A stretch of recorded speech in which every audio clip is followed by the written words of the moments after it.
नहीं शंभू नहीं, जिस आनंद की कल्पना की थी मैंने, उस आनंद की प्राप्ति नहीं हुई मुझे। मैंने सोचा था कि उस मथुरा वाले के साथ खेल खेल कर परम आनंद की प्राप्ति होगी, परंतु वो तो एकदम निर्बल और असहाय निकला। ऐसे में भला मेरा सामना वो।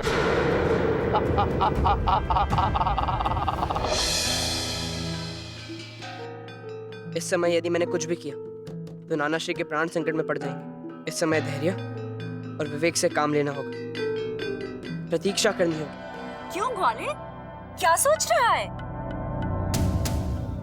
तू तो स्वयं को बहुत चतुर समझता है ना? फिर आज कहाँ गई तेरी चतुराई? तू तो बड़ी बड़ी रणनीतियां बनाने में बड़े बड़े पराक्रमी महाबलशाली योद्धाओं को मारने के लिए प्रसिद्ध है ना? फिर आज क्या हुआ? कोई मार्ग नहीं सूझ रहा, सूझेगा भी नहीं, क्योंकि आज मैं खड़ी हूं तेरे आगे। पहचान ले मुझे ठीक से। कृत्या नाम है मेरा, तंत्र विद्या का सबसे प्रसिद्ध नाम। इच्छा तो हो रही है कि तुझे बलि चढ़ाकर तेरी भूल का दंड तुझे अभी दे दूं, पर नहीं, मैं अपने सम्राट जरासंध की आज्ञा से बंधी हुई हूं। वो स्वयं यहाँ आकर तुझे तेरी भूल का दंड देंगे। उग्रसेन, तुम्हारा स्थान ये राज सिंहासन नहीं है, बंदी गृह है। इस स्थान पर हमारे सम्राट बैठेंगे, मगध सम्राट जरासंध। इसलिए उधर यहाँ से उधर। मेरे नाना श्री से मर्यादा में रह के बात करो। राजा है वो मथुरा के।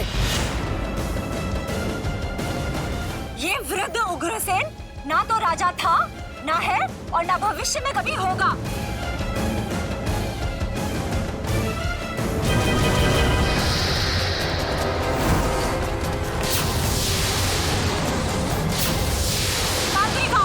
इन सबको बंदी बना के काराकोस की कालकोठरी में डाल दो।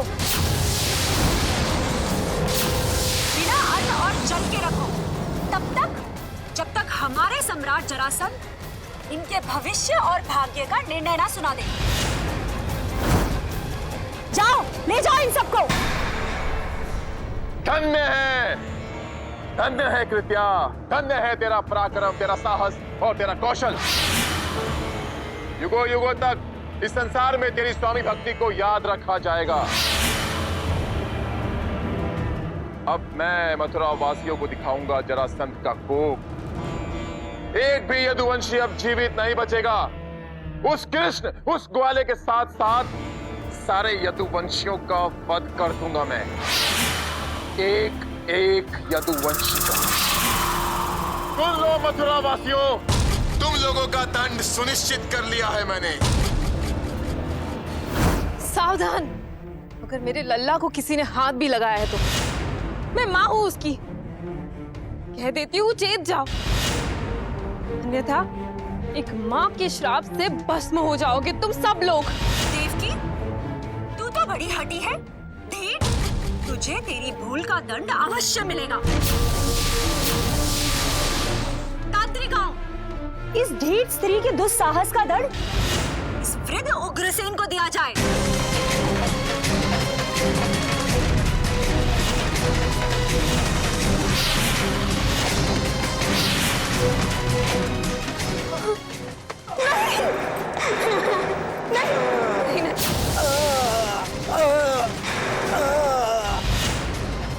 भैया भैया आप जाइए।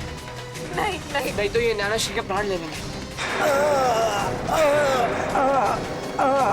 भैया मैं आपके हाथ जोड़ता हूँ भैया, मान लीजिए मेरी बात। आपका आशीर्वाद मेरे साथ है, मुझ पर विश्वास रखिए। ये लोग मेरा कुछ अहित नहीं कर सकते। नहीं मत मार।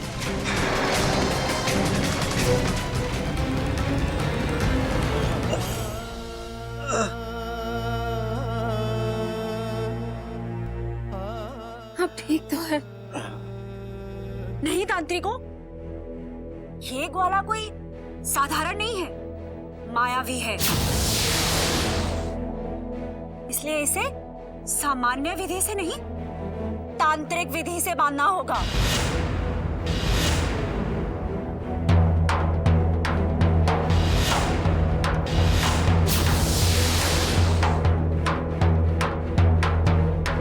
दाऊ, कुछ करते क्यों नहीं? सारी पृथ्वी का भार अपने सर पर उठा के रखते हैं। तो आज संकट में पड़ी मथुरा की रक्षा के लिए आप एक छोटा सा उपाय नहीं कर सकते?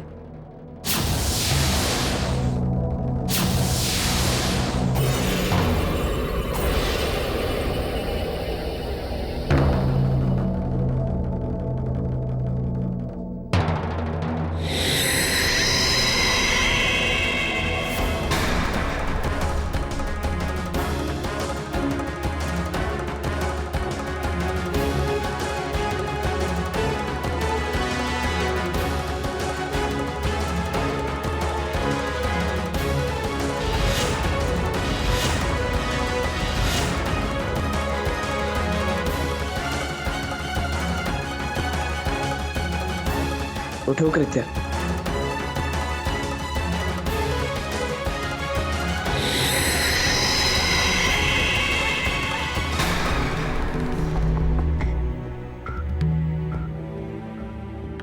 ये सत्य है कृत्या कि मुझे नारी का सम्मान करने की शिक्षा दी गई, और ये भी सत्य है कि मैं नारी पे प्रहार नहीं करता। किंतु तुझे ये भी नहीं भूलना चाहिए कि पूतना का वध भी मैंने ही किया था। यदि किसी नारी का आचरण पूतना के समान हो जाए तो वो संसार के लिए घातक हो जाता है, और ऐसी अवस्था में उसे दंडित करना आवश्यक हो जाता है। मुझे क्षमा कर दो। तू क्षमा के योग्य नहीं है कृत्या। मुझे मत मारो देवकी नंदन। मैं अपने जीवन की भीख मांगती हूँ। मुझे क्षमा कर दो। मुझे मेरी भूल सुधार का एक अवसर दो। तूने पश्चाताप का अवसर मांगकर अपनी जीवन रक्षा तो कर ली कृत्या, परंतु मथुरा में रहने का अधिकार खो दिया।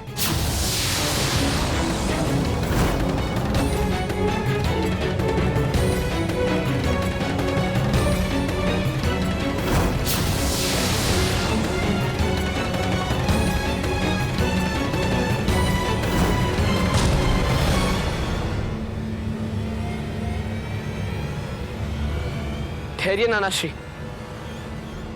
क्या हुआ कृष्ण? सब कुशल मंगल तो है? हाँ नानाश्री, सब कुशल है, और कुशलता निरंतर बनी रहे, इसलिए आप पहले विघ्नहर्ता श्री गणेश और माता गौरी की पूजा करें। और आज वैसे भी उनका पावन दिन गणगौर है। देवकी नंदन के विचार बहुत ही उत्तम विचार है। गणगौर के पावन दिन गणगौर की पूजन करके सिंहासन पर विराजमान होना प्रत्येक दृष्टि से मंगलकारी और विघ्नों का अंत करने वाला होगा महाराज।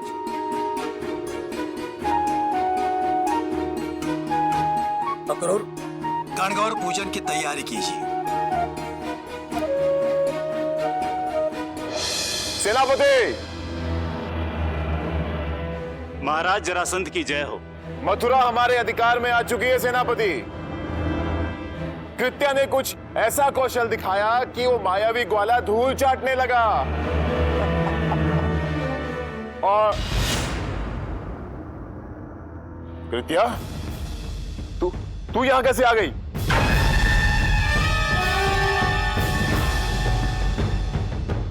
उस मायावी ग्वाले ने एक बार फिर माया का खेल खेला सम्राट, और मैं जीती हुई बाजी हार गई। उसकी एक हल्की सी चपत से मैं यहां आकर गिरी। नहीं, नहीं, शंभू! याद रखना शंभू, मेरे साथ किया गया ये छल तुझे बहुत महंगा पड़ेगा।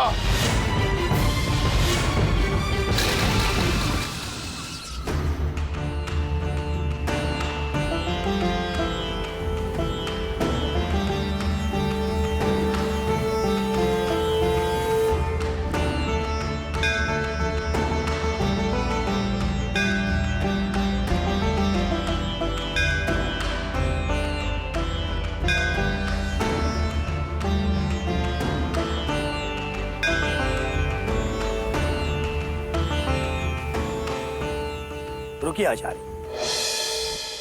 राजमुकुट पहले मुझे नहीं, सबसे पहले मेरे नाती तारणहार श्री कृष्ण को पहनाइए। दूसरा बलराम को पहनाइए और तीसरा मुझे पहनाइए। ऐसा क्यों नाना श्री? ऐसा इसलिए कि अब मथुरा का राजभार तुम लोग चलाओगे। दायित्व का बोझ युवा पीढ़ियों के कंधों पर ही शोभा देता है।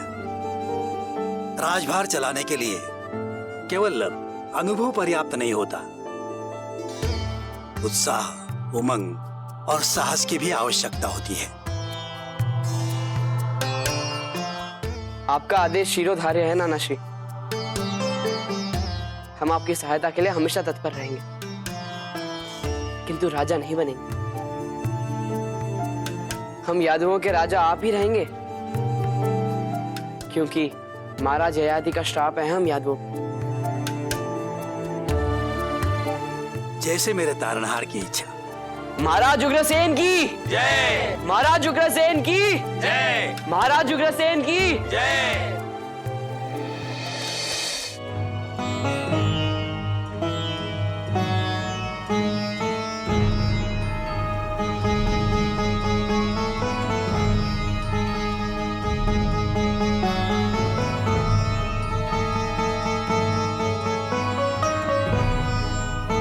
महाराजा उग्रसेन की जय। महाराजा उग्रसेन की जय। महाराजा उग्रसेन की जय।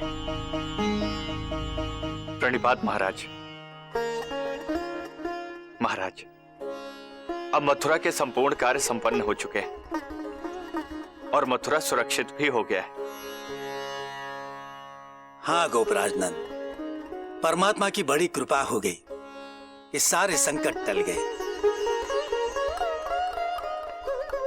महाराज, मैं आपसे एक प्रार्थना करना चाहता हूं। कहिए। महाराज, अब सब कुछ सही हो चुका है। अब मुझे और मेरे कान्हा और बलराम को वृंदावन लौट जाने की आज्ञा दीजिए।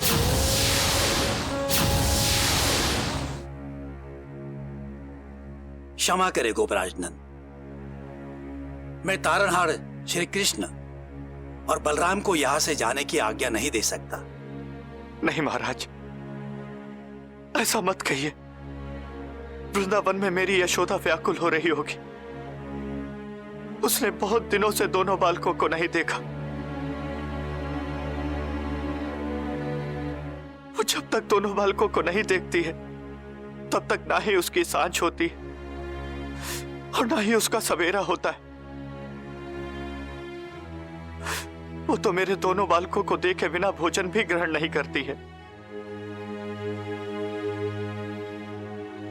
महाराज, मुझे आज्ञा दीजिए।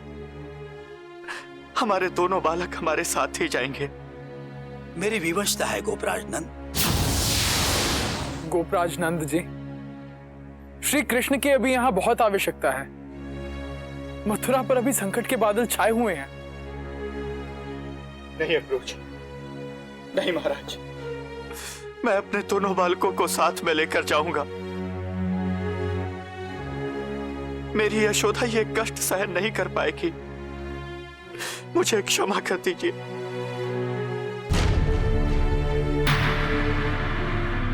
बाबा,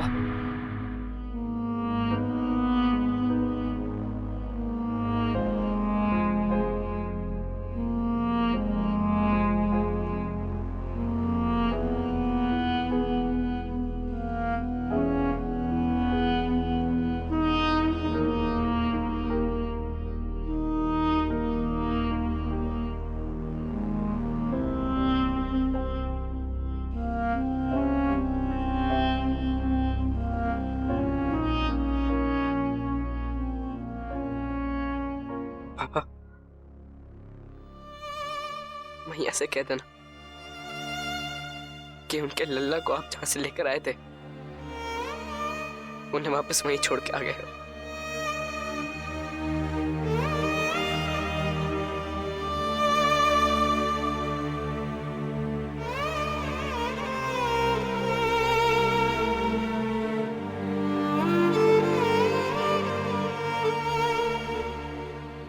सत्य यही है बाबा कि यहाँ मेरी बहुत आवश्यकता है। अपने कुल को ऐसे संकट में छोड़ के ऐसे कैसे आ सकता हूँ?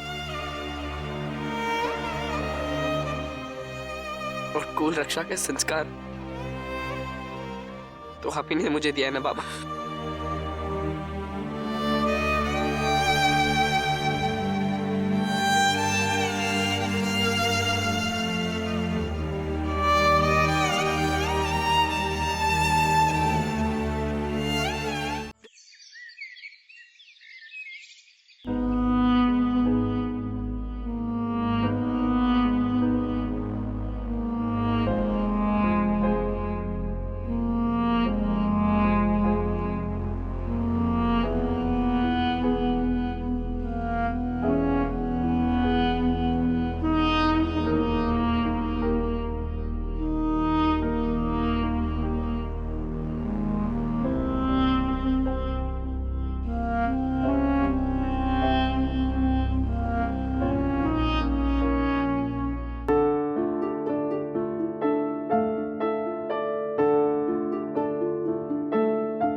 ब्रज की बहुत याद आ रही है लल्ला।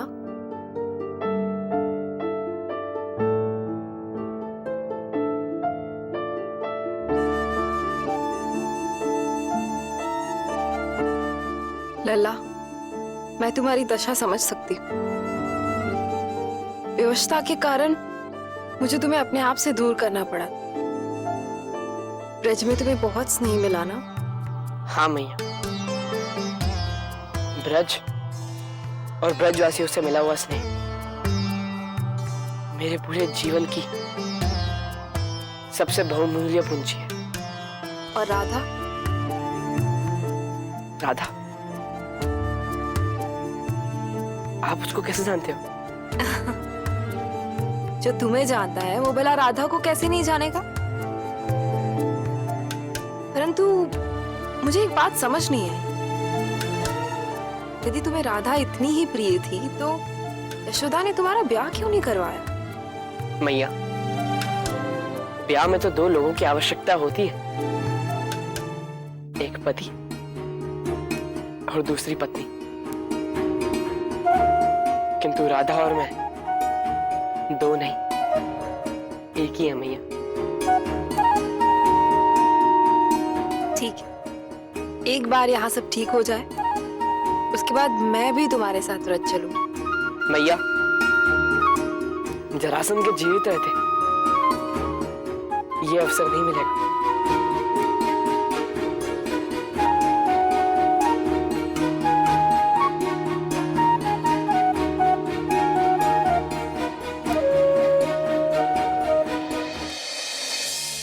सेनापति, मथुरा पर सैन्य आक्रमण करो, शीघ्र रक्त रंजित कर दो वहां की भूमि को। एक भी यदुवंशी जीवित नहीं बचना चाहिए। शवों का अंबार लगा दो। यदुवंशियों के शवों की छाती पर पांव रखकर उस मायावी ग्वाले को देखना चाहता हूं मैं। जाओ। जो आ गया सम्राट।